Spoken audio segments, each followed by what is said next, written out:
Friends, आज हम पढ़ेंगे पल्प नेक्रोसिस के बारे में। तो पल्प नेक्रोसिस होता क्या है?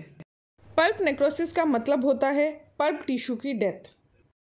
पल्प नेक्रोसिस पार्शियल भी हो सकता है और कंप्लीट भी।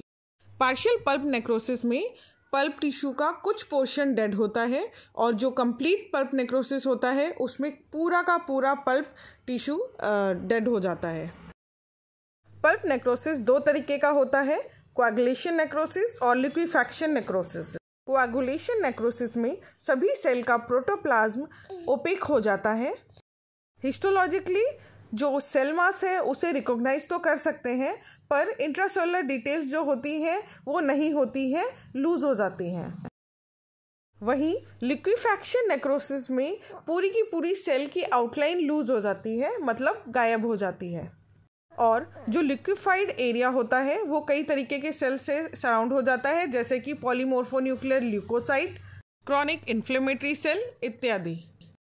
इटियोलॉजी। पल्प नेक्रोसिस का सबसे मुख्य रीजन होता है कैविटी। दूसरा कॉमन कारण है क्रैक्ड टूथ। क्रैक्ड टूथ के द्वारा बैक्टीरिया अंदर पल्प में घुस जाते हैं। Dental procedures. पहले कभी अगर उस दांत में कोई ट्रीटमेंट हुआ है या फिर कोई डेंटल प्रोसीजर हुआ है जो कि फेल हो गया है तो भी वो पल्प को नेक्रोस कर देता है। ट्रॉमा। अगर दांत में पहले कभी पास्ट में किसी प्रकार की इंजरी हुई हो तो भी पल्प एक्सपोज हो जाता है और नेक्रोसिस होने के चांसेस बढ़ जाते हैं। वोन टूथ इनामल, यानी कि अगर हम दांतों को बहुत ज़्यादा ज़ोर से घिसते हैं या फिर ग्राइंडिंग होती है जिसकी वजह से ऊपर की इनामल की लेयर चली जाती है, वो भी एक टाइम के बाद पल्प नेक्रोसिस का कारण बन सकता है। सिम्टम्स। दांत डिस्कलर्ड हो जाता है। अगर पल्प नेक्रोस हो जाता है तो किसी प्रकार का सिम्टम नहीं होता है पेशेंट में।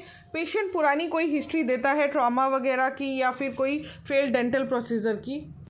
दांत में किसी प्रकार की सेंसिटिविटी नहीं रह जाती है ठंडे, गर्म या स्वीट चीज़ों से। डायग्नोसिस। विजुअली अगर क्लिनिकली एग्जामिन किया जाए तो दांत का कलर बदल जाता है, दांत थोड़ा डल या ओपेक दिखने लगता है।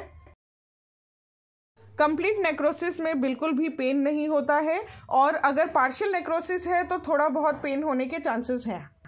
और पेशेंट पास में किसी ट्रॉमा या फिर कोई डेंटल प्रोसीजर जो फेल हो गया है उसकी हिस्ट्री देता है।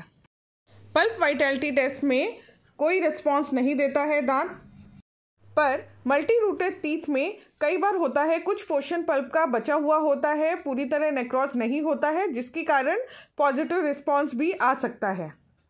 रेडियोग्राफ अगर देखा जाए तो आपको एक बड़ी कैविटी या फिर रेस्टोरेशन पुरानी कोई दिखाई देगी। ट्रीटमेंट। इसका ट्रीटमेंट है रूट कैनाल ट्रीटमेंट, और जिन केसेस में रूट कैनाल ट्रीटमेंट करना पॉसिबल नहीं है तो उसमें सीधे दांत निकाल दिया जाता है, यानी कि extraction. Thank you for watching my video. Friends, if you like my video, please subscribe my channel and ring the bell icon for latest updates.